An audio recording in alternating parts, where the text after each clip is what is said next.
Hello hello hello વિદ્યાર્થીઓ, સ્વાગત છે તમારું મારી ચેનલની અંદર. તો આવી ગયા છે આપણે લાંબા સમય પછી એક બુક રિવ્યૂ લઈને. તો આજે જે બુક રિવ્યૂ કરવાની છે એ બુક ક્યાંક ને ક્યાંક તમને મુખ્ય પરીક્ષામાં કામ લાગી શકે એવી બુક છે. તો પહેલી બુક છે કે એ છે ઇંગ્લિશ ડિસ્ક્રિપ્ટિવ, એટલે કે PYQ ઇંગ્લિશના જે મેન્સમાં પૂછાયેલા પ્રશ્નો હોય એના આન્સર સહિત. અને બીજી છે ગુજરાતી PYQ મેન્સ માટે ડિસ્ક્રિપ્ટિવ. તો આ બંને બુક ની ડેપ્થ રિવ્યૂ આપણે જોઈએ. અને આ બુકમાંથી તમારામાંથી કોઈ પણ 8 જણાને બુક મળશે, એટલે કે 4 જણાને આ બુક અને 4 જણાને આ બુક. બરાબર? તો કઈ રીતના બુક મળશે એના માટે તમારે વિડીયો જોવો પડશે છેલ્લે સુધી. તો ચલો જોઈએ ડેપ્થમાં રિવ્યૂ અને છેલ્લે સુધી જોડાયેલા રહો. રિવ્યૂ કરશું એ છે ગુજરાતી PYQની. બરાબર? તો આની અંદર જીપીએસસી દ્વારા લેવાયેલ 25થી વધારે મુખ્ય પરીક્ષાના પૂછાયેલા પ્રશ્નો જવાબ માર્ગદર્શક પોઈન્ટ સ્વરૂપે આપેલા છે. બરાબર?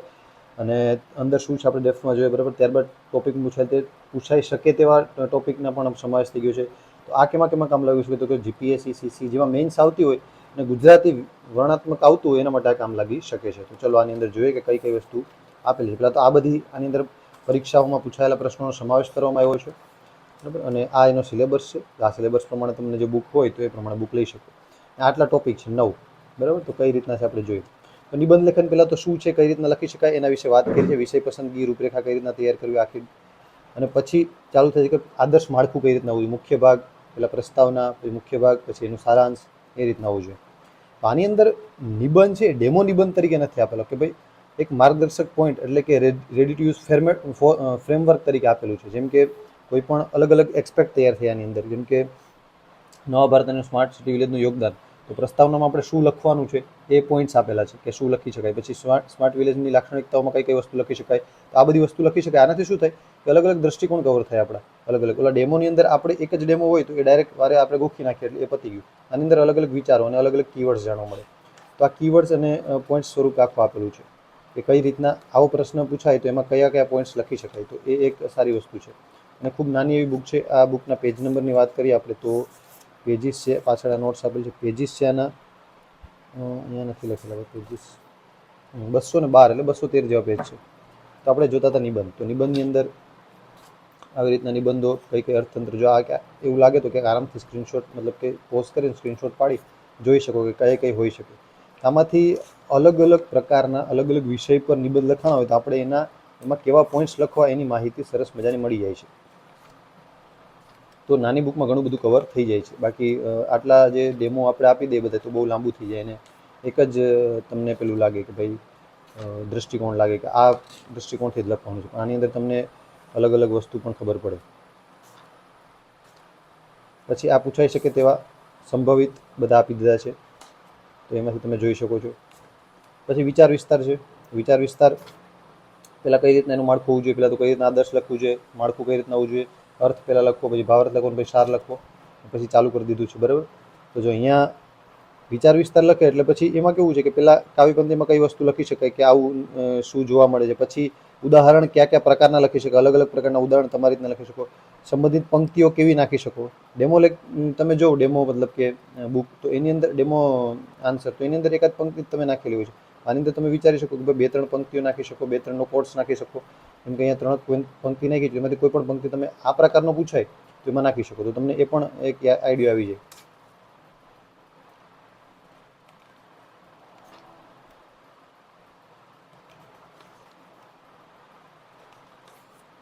તો કોઈ પણ જો આની પણ 2 પંક્તિઓ આપેલી છે.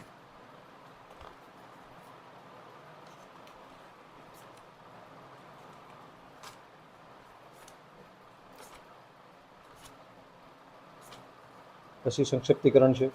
સંક્ષિપ્તીકરણની અંદર પણ તે તો આખું આપી દીધું છે કે કઈ રીતના એનો ત્રીજા ભાગમાં ડિવાઈડ કરવું. લગભગ કેટલા શબ્દો છે આપેલા છે કે અહીંયા લગભગ કેટલા શબ્દો છે એ પ્રમાણે તમને આઈડિયા આવે કે આના ત્રીજા ભાગમાં ડિવાઈડ કરવાનું હોય છે. તો એ ડાયરેક્ટ અહીંયા ડેમો હોય તો આપી દીધું છે. કેમ કે એમાં કંઈ સંક્ષિપ્તીકરણ આમ જ ટૂંકું હોય છે અને વધારે ટૂંકું કરવાની કોઈ જરૂર નથી.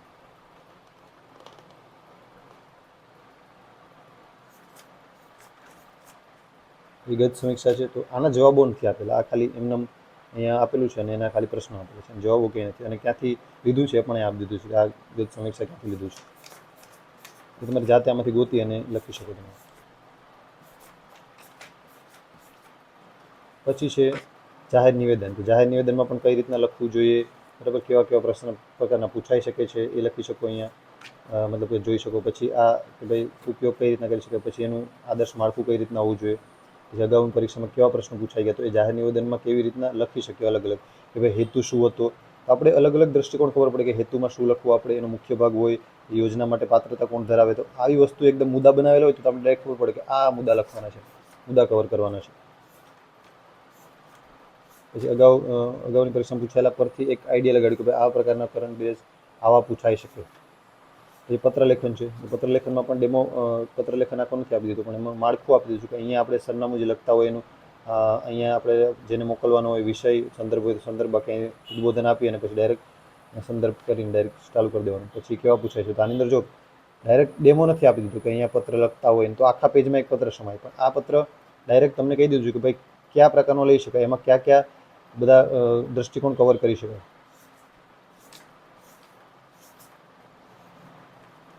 તો વાવાઝોડાને આવતું વાવાઝોડું નુકસાન માટે જિલ્લા કલેક્ટરની રજૂઆતમાં, તો એમાં કઈ કઈ વસ્તુ લખી શકાય, નુકસાન સર્વે માટેની વિનંતી માટે કઈ કઈ વસ્તુ કરી શકાય. તો એ કન્ટેન્ટ આપી દીધું છે, સમજી ગયા તમે. એનું આખું ફોર્મેટ તો આગળ આપી દીધું છે, પછી કન્ટેન્ટ, અને આ પૂછાઈ શકે તેવા ચર્ચાપત્ર છે. એના પણ ચર્ચાપત્રના વિષયો કેવા હોઈ શકે એ અહીંયા લખેલ છે. પછી અગાઉની પરીક્ષામાં પૂછાયેલા પ્રશ્નોમાં કેવા કેવા છે, એમાંથી કેવી રીતના ચર્ચાપત્ર લખી શકીએ આપણે, કયા કયા મુદ્દા કવર કરી શકીએ. પછી આદર્શ મતલબ કે પૂછાઈ શકે એવા છે. પછી અહેવાલ લેખન છે. અહેવાલ લેખનમાં પણ કઈ રીતના અહેવાલ લખવો, પછી ડાયરેક્ટ એનું ફોર્મેટ. પછી તમે જાઓ તો તમને ખબર પડે કે ભાઈ આ વૃક્ષારોપણનો કાર્યક્રમ હોય તેમાં કઈ કઈ પ્રકારના મુદ્દાઓ કવર કરી શકાય. તો આમાંથી અલગ અલગ પ્રકારના મુદ્દાઓ વિશે આપણે માહિતી મળે, એટલે ડાયરેક્ટ તમને મુદ્દા યાદ આવે તો તમારી જાતે પણ લખી શકો. બાકી કોઈનું પણ આપણે બેઠું કન્ટેન્ટ કોપી કરીએ તો એવું થઈ જાય કે ભાઈ આપણે તો એ જ ગોખી નાખ્યું, એટલે તમને ટૂંકમાં શીખવા થોડુંક ઓછું મળે. પછી ભાષાંતર છે. ભાષાંતર તો આખું એમને ભાષાંતર કરી દીધું છે, એટલે ખતમ થઈ ગયું. તો આ બુક તમારામાંથી જેને જોતી હશે તો એને પહેલાં શું કરવાનું છે, આપણી ચેનલ સબસ્ક્રાઈબ કરી લેવી જોઈએ, ડિસ્ક્રિપ્શનમાં લિંક આપેલ છે, એપ્લિકેશન ડાઉનલોડ કરી લેવી જોઈએ, વિડીયો લાઇક કરેલો હોવો જોઈએ, અને તમારે કોમેન્ટ કરવાની છે, બરાબર, GUJ, બરાબર, અને પાછળ તમારા મોબાઈલ નંબરના છેલ્લા 2 આંકડા. એક મોબાઈલમાંથી એક જ કોમેન્ટ કરવાની છે. આવી રીતના GUJ અને પાછળ સ્પેસ બેસ કંઈ નહીં, કેપિટલમાં GUJ, પાછળ મોબાઈલ નંબરના આંકડા 79, બસ આટલું કરવાનું છે તમારે, એટલે તમે આમાં પાર્ટિસિપેટ કરી શકશો. તો હવે કરીએ આપણે બીજી બુકનો રિવ્યૂ. એવી રીતના જ છે આપણી પાસે ઇંગ્લિશ ડિસ્ક્રિપ્ટિવ, બરાબર છે. તો ઇંગ્લિશ ડિસ્ક્રિપ્ટિવમાં આપણે જોઈએ કે એ રીતના જ આમાં બધી પરીક્ષાઓનો સમાવેશ થયો છે. એમાં ઇંગ્લિશના પૂછાયેલા એવા પ્રશ્નો આપી દીધા છે. તો આમાં પણ ઇંગ્લિશનો સિલેબસ છે, ટોટલ 9 ટોપિક પણ આમાં એ જ સેમ છે, બરાબર. તો એસે કઈ રીતના લખવું, તો ઇંગ્લિશમાં એક સારી વસ્તુ કઈ રીતના થઈ જો આપણે સ્ટ્રક્ચર, બોડી પાર્ટ અને કન્ક્લુઝન. ઇંગ્લિશમાં એ રીતના થઈ જશે કે જો એસેના આપણા જે પોઈન્ટ્સ આપેલા છે ને, પોઈન્ટ્સ કામ લાગે એવા છે, કેમ કે આ પ્રકારનો એસે પૂછાય, બરાબર, ગ્લોબલ વોર્મિંગનો પૂછાણો, તો એમાં કેવા કેવા વર્ડ્સ યુઝ કર્યા છે, કઈ કઈ એસ્પેક્ટને લીધા છે, તો એ ખાસ કામ લાગશે એની અંદર, બરાબર. હવે જો એજ્યુકેશન રિલેટેડ, હાયર એજ્યુકેશન અને પ્રોગ્રેસ રિપોર્ટ વિશે પૂછાણું તો એના વિશે કઈ કઈ વસ્તુ છે, તો એક તમને ખબર પડશે કે નેચર વિશે કોઈ પૂછાણું તો એમાં કયા કયા એન્વાયરમેન્ટના એસ્પેક્ટ કવર કરી શકાય, શું કવર કરી શકાય, તો એ આખું આપી દીધેલું છે. તમને એસે કઈ રીતના લખવું અને એના મેઇન મુદ્દાઓ ખાસ જરૂરી છે, ફ્રેમવર્ક ખાસ જરૂરી છે. બાકી તમે કન્ટેન્ટ તમારી રીતના લખી શકો, પણ ડાયરેક્ટ ડેમો ઉઠાવશો તો તમને એ જ ગોખવાની ટેવ પડી જશે.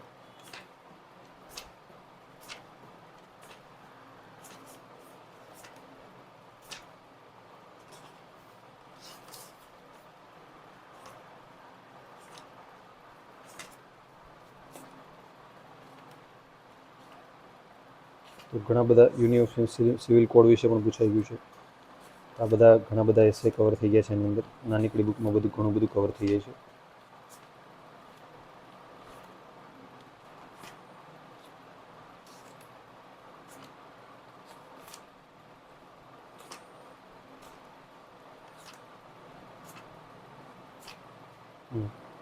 અને પ્રેક્ટિસ માટે પ્રશ્ન. પછી લેટર રાઇટિંગ છે, એમાં પણ સેમ એવું છે, ગુજરાતીમાં જોયું એમ પેલા ફોર્મેટ્સ, અને પછી લેટર માટે કઈ રીતના તમે જોઈ શકો એકાદો letter. Imagine you are office, તમે ઓફિસર છો તો કઈ રીતના, તો કંઈક હેરિટેજ મોમેન્ટ માટે કયા કયા મોમેન્ટ અલગ અલગ કીવર્ડ્સ છે કે આવી વસ્તુને કવર કરી શકાય, આ વસ્તુ લખી શકાય, એ રીતના આપણે લખવાનું છે. બાકી ફોર્મેટ તો આપણે બેઠું જે હોય છે એ પ્રમાણે કોપી કરી લેવાનું છે.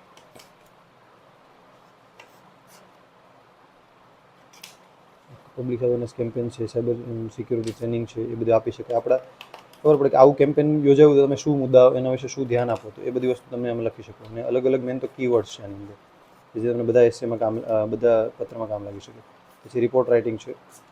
રિપોર્ટ રાઇટિંગની અંદર પણ એ રીતના જ છે. આપણે જેમ ગુજરાતીમાં જોઈએ કે ભાઈ શા હેતુથી ગયા હતા, શું વસ્તુ કરી, કેટલા વાગે પહોંચ્યા, એ આખું પહેલાં ઇન્ટ્રોડક્શનથી ચાલુ કરો તો તમને એ બધામાં ખબર હોય કે ઇન્ટ્રોડક્શન, ફાઇન્ડિંગ્સ, એનું ઓબ્જેક્ટિવ શું હતું, કન્ક્લુઝન શું હતું. તમે ડાયરેક્ટ એ મુદ્દાઓ યાદ આવે ને તો ડાયરેક્ટ એ મુદ્દાઓ લખી શકો.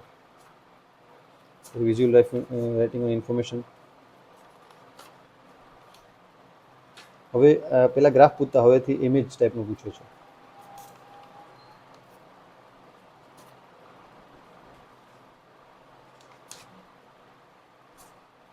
એ ફોર્મલ સ્પીચ છે.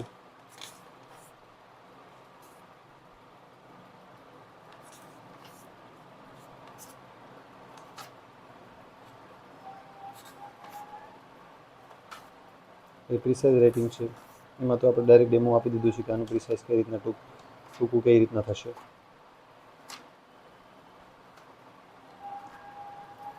પછી PYQ મુજબના પ્રિસાઇઝ રાઇટિંગ આપી દીધેલ છે બેઝ 1. પછી ક્વેશ્ચન આરજીએન જીપીએસસી મેન્સમાં જે પૂછાણા છે કે ભાઈ આના કોમ્પ્રિહેન્શન લખો તો એમાં જવાબ સહિત આપી દીધા છે. એમાં ઓપ્શન આપે છે એ પ્રમાણે જવાબ ઇંગ્લિશમાં.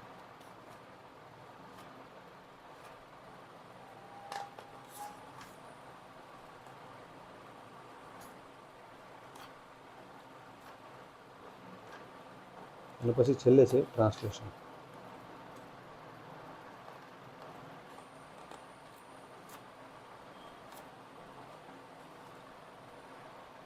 આ બુક તમારામાંથી જોતી હોય તો શું કોમેન્ટ કરવાની છે? પહેલાં તો બધામાંથી જીવ જે કર્યું એટલે ઘણા ઇંગ્લિશ કરી દીધું. આની અંદર કોમેન્ટ કરવાનું છે તમારે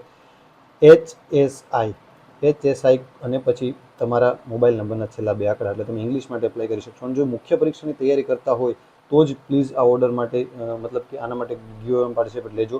કેમ કે બીજા યુઝફુલ વિદ્યાર્થીઓને કામ લાગી શકે એ માટે થઈને.